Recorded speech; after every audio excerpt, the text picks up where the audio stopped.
Hi, my name is Keira. I'm a pelvic health physical therapist. I practice out of a clinic that I own out in Enumclaw called Family Physical Therapy, as well as doing mobile physical therapy through a company called Venus Physical Therapy and Fitness. I am here today to talk to you about give you the basics on your pelvic floor and pelvic floor health and kind of what dysfunction in your pelvic floor can look like, as well as what pelvic floor physical therapy can do to help with these problems. So first, I'm going to start by just asking you a couple of questions that I just want you to ponder and think about in relation to your pelvic floor.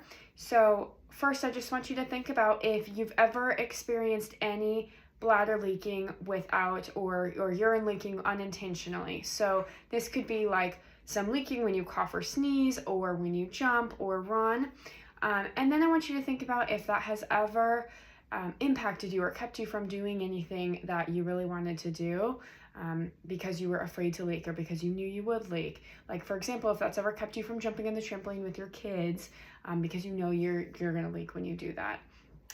Or if you've ever had any leaking with urgency and if that's ever kept you from leaving the house because you were afraid you were going to leak out in public.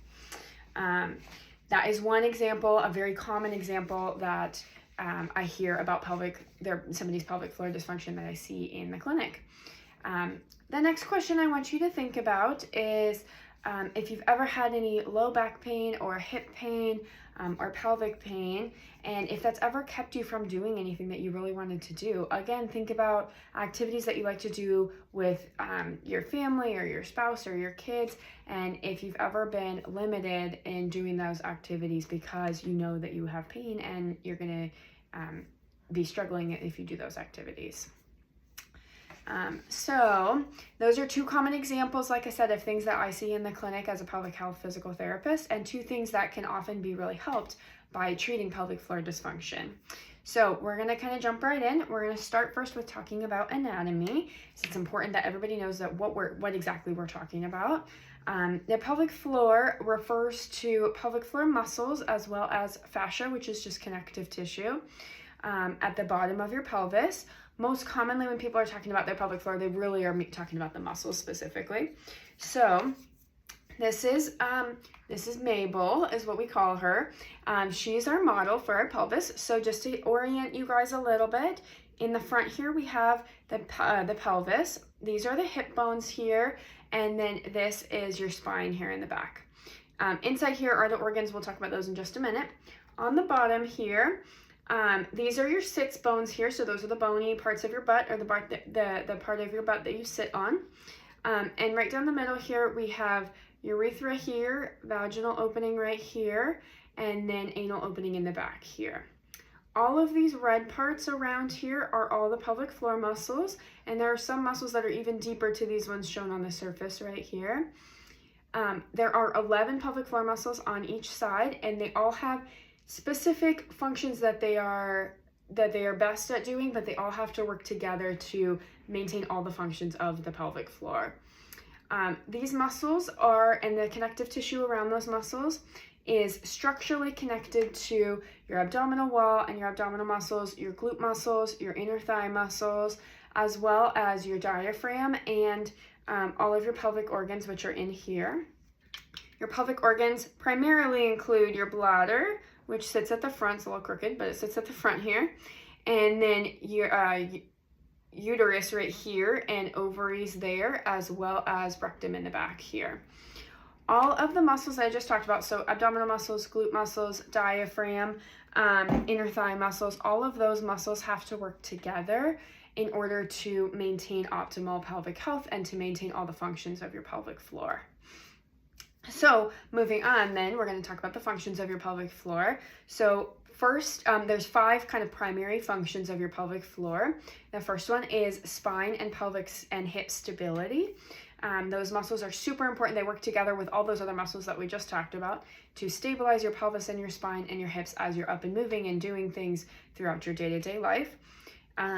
These muscles really should be the very first muscles to engage, along with your deep core, should be the very first muscles to engage as you're doing any type of movement at all. They are the foundation of pretty much all movement. They're the first things to engage and stabilize. The next function is to maintain continence, so keep you from leaking urine or stool. Is of course a super important function of your pelvic floor muscles. They're also really important in supporting your pelvic organs. So like we talked about, that uterus, rectum, and bladder. They're super important in stabilizing those muscles and kind of keeping them where they're supposed to be, giving them lots of support. These muscles also, of course, play a very important role in sexual function as well.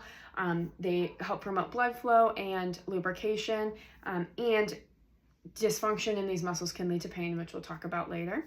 And then finally, they help with fluid return. So thinking about venous and lymphatic return from your lower body. So thinking about if you have swelling in your lower body or in your hips or pelvis or even in your abdomen, these muscles are super important in returning that swelling back into circulation to get it out of the lower body, or like I said, pelvis or abdomen.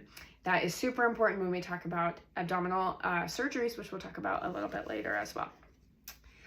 Next, we're going to talk about 3 common times in the lifespan of somebody assigned female at birth, where pelvic floor dysfunction is really common. So we're going to talk specifically about pregnancy, postpartum, as well as menopause. So during pregnancy, your body goes through a ton of hormonal changes to increase the laxity of all the soft tissue and the joints all throughout your body.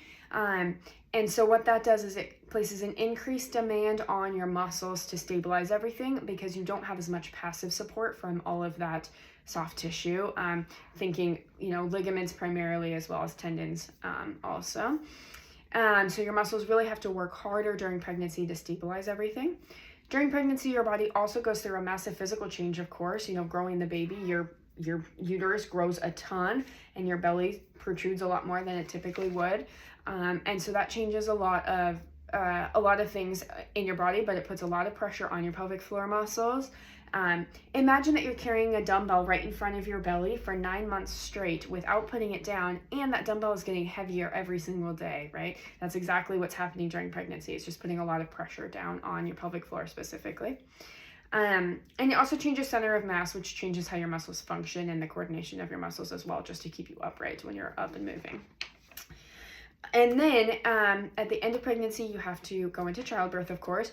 And when you go to birth your baby, your pelvic floor has to relax completely and get out of the way, which is why all those hormones create so much laxity in your body.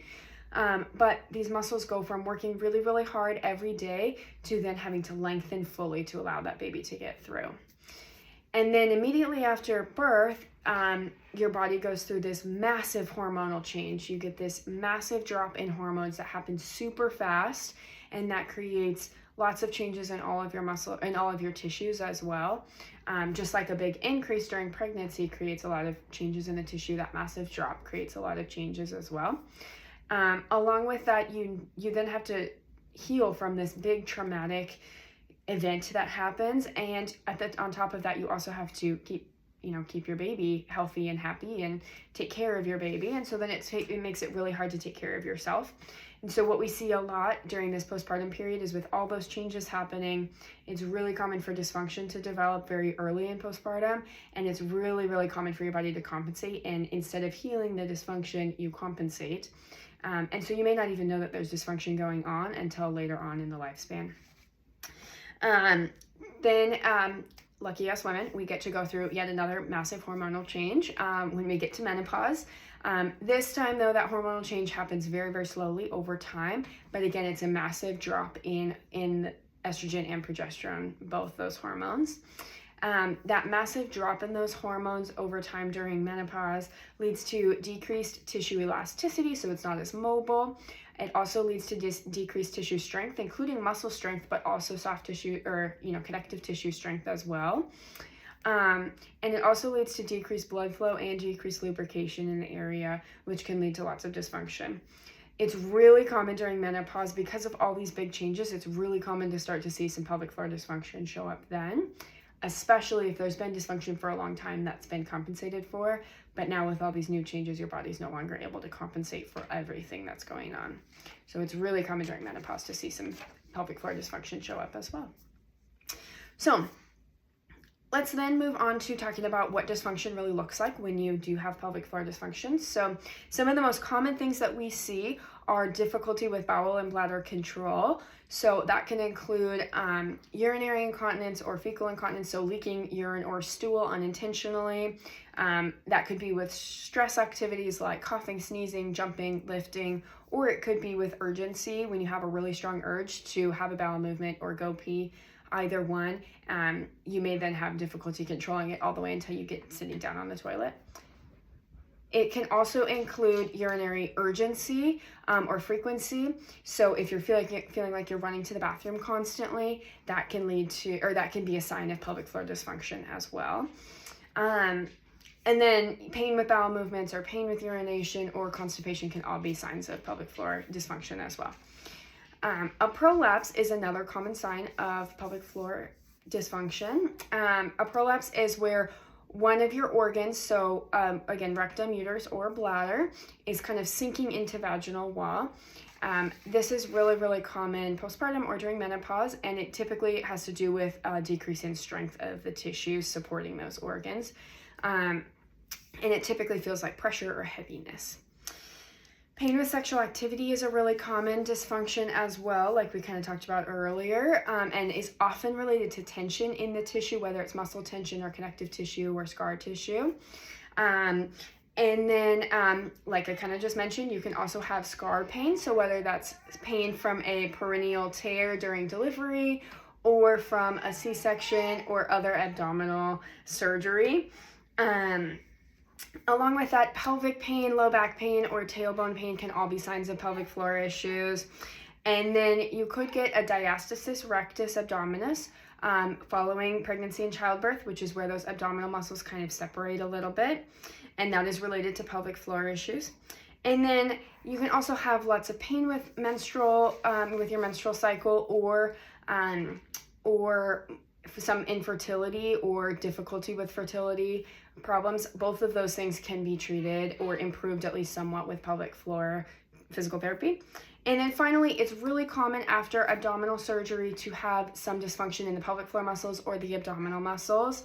And it's because we're literally cutting through those tissues. We don't send people after knee or shoulder surgery just out to live their life, but yet after a C-section or a hysterectomy or other common abdominal or pelvic surgeries, we just send people out into the world and just say, good luck, rather than sending them on to physical therapy to rehabilitate the tissue, the scar tissue, as well as the muscle coordination and strength. It is really common. We're going to kind of move on to talking about what pelvic floor physical therapy looks like. And it's really common to have a little bit of concern or nervousness or fear about what pelvic floor physical therapy is. It's a rather personal topic, so it's understandable. So I'm just going to go over really briefly what those appointments look like.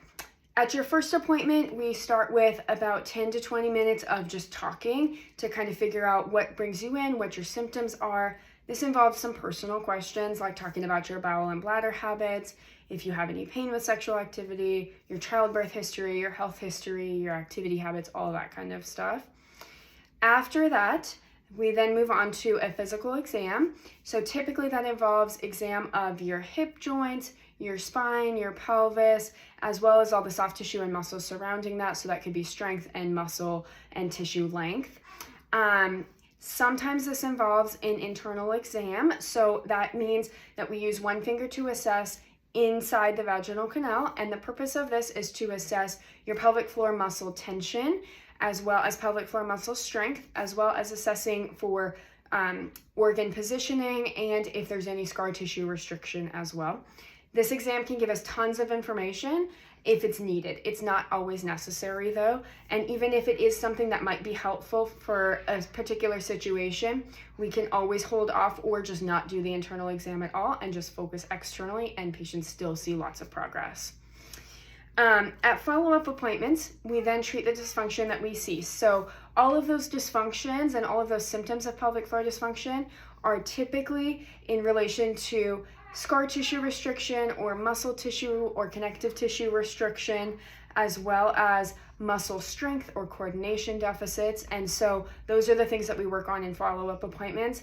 And we typically focus on tissue restriction and muscle strength initially, and then we move into coordination training and functional training, so incorporating all that muscle activation and strength into functional movements towards the end of rehab, so that you're able to go about day-to-day life and have the muscles activate how they are supposed to.